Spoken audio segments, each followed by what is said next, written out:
Today's video is about high dopamine and the weekend trap, right? So, how I want to position this is to get you to see what patterns actually happening and taking place typically for us, especially if we are doing maybe a 9 to 5, and then obviously on times like this, like a holiday, right? So, being that it's Christmas, of course, there is a lot of um, things taking place in terms of dopamine wise. We're going to be eating a lot of maybe things that we don't normally eat, right? So we're going to have maybe lots of cakes and puddings and snacks, and might drink a lot of alcohol in this period, right? So for most people, um, they don't actually hate Mondays. They're just in a dopamine hangover, but they're not really seeing that. So do you notice how sluggish you are on a Monday? Like, oh, Mondays are just like, oh, Monday, here we go. What was you doing that weekend when you felt like that, right?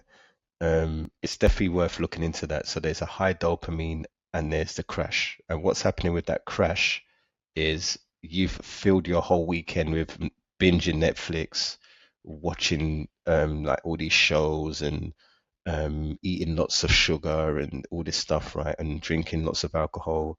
You're just trying to cram it all into that weekend, right? Or that holiday season, right? So obviously for Christmas, this counts with like with what we're doing over the holiday period. But let's just see this as a let's just forget it's Christmas. Let's just forget it's like the holiday season. Let's think of it as like our day to day, Monday to Friday, right? So typically Friday, you finish work, super pumped. Most of us might go to the pub or go to a bar or wind down with a drink or whatever, right? Fast dopamine overload. You've just had a long, stressful week. Friday is the day where you just reward yourself with some of these cheap, quick dopamine sources, right? Which in your eyes is just like, yeah, this is my reward.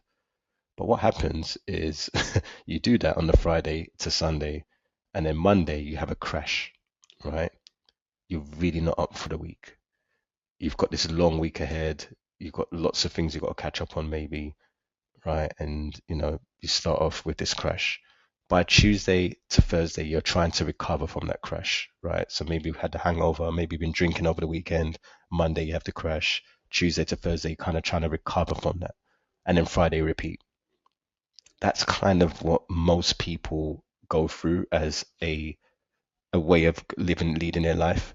And there's nothing wrong with that. I was doing that for a very long time in my life. That was literally what I just described there was what I was doing regularly, right? On a regular basis.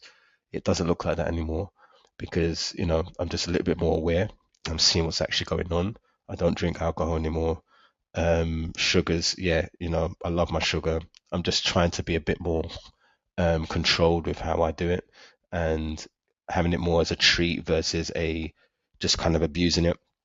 And yeah, I'm just also just trying to optimize for progress versus being perfectionist. I love sugar. Look, I love a cake. I love a bit of chocolate. There's some snacks that just like, man, I love it, right?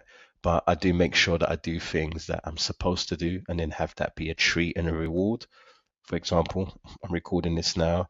Now that when this goes out, I've done this purpose-driven thing. I feel really good about myself. Might have a piece of chocolate later. Like feels a little bit more rewarding to have the piece of chocolate because I've done something that I said I was going to do, kept this challenge going even over Christmas, right? So that's how I deal with it. So the thing is, you're thinking, oh yeah, like the weekend now I could chill, and you call that rest. That ain't rest at all. Like we think that we're gonna just binge a whole series on Netflix on a Friday, popcorn, sitting there on the sofa, and that's rest. It's not rest. It's something that we're overloading ourselves with this fast dopamine, and we just need to notice that that's what's going on. There's nothing wrong with you doing that, by the way. I love popcorn. I love watching Netflix, but just be conscious about how you're like how you're dealing with that, right? Just be conscious about if you're abusing or if you're just naturally just like, yeah, I'm genuinely just enjoying this. Like, I deserve this. I've worked hard, and you're not going too crazy so that, the next week you're sluggish and, it's affecting the way that you deal with the rest of next week, maybe, for example. So the real fix really is that you don't need to eliminate fun. Like I'm saying, like just look, I love watching Netflix, man. There's certain shows that I love watching. Love is Blind, I love that kind of show. I love Black Mirror, those type of shows. I like thrillers. As a family, we watch movies, together. We're not trying to eliminate all that. What you need to do is just anchor the slow ones into this as well, right? Which I just mentioned earlier. So even on weekends, you could do a bit of movement. Go for a walk with the family, you know, maybe do a creative thing. Like me and my daughter now, like I've been thinking to myself, like my daughter loves drawing. I used to love drawing when I was younger. That was something that was a hobby of mine. Why don't I draw with her, right? And then there's meaningful work. Meaningful work is like, what I'm doing now. Like it's something that's gonna contribute to the community in some way, through doing a challenge with me. Um, I could be doing some work with, um, sorry, my daughter just distracted me there. And then connection, right?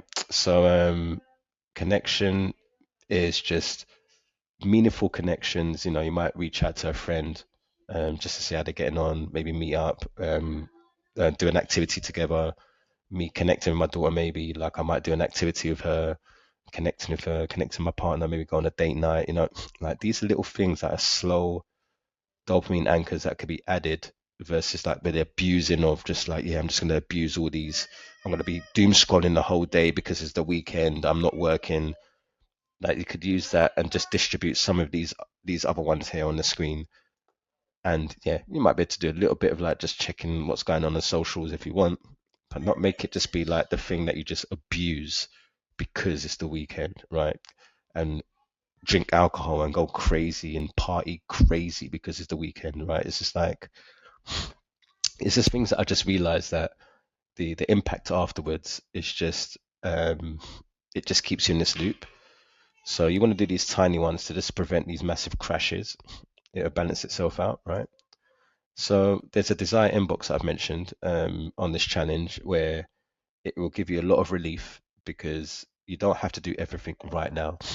Sometimes just be that this is something I can look forward to. I'm going to put it in the desire inbox and there will come a time where I get to look forward to actually starting doing that.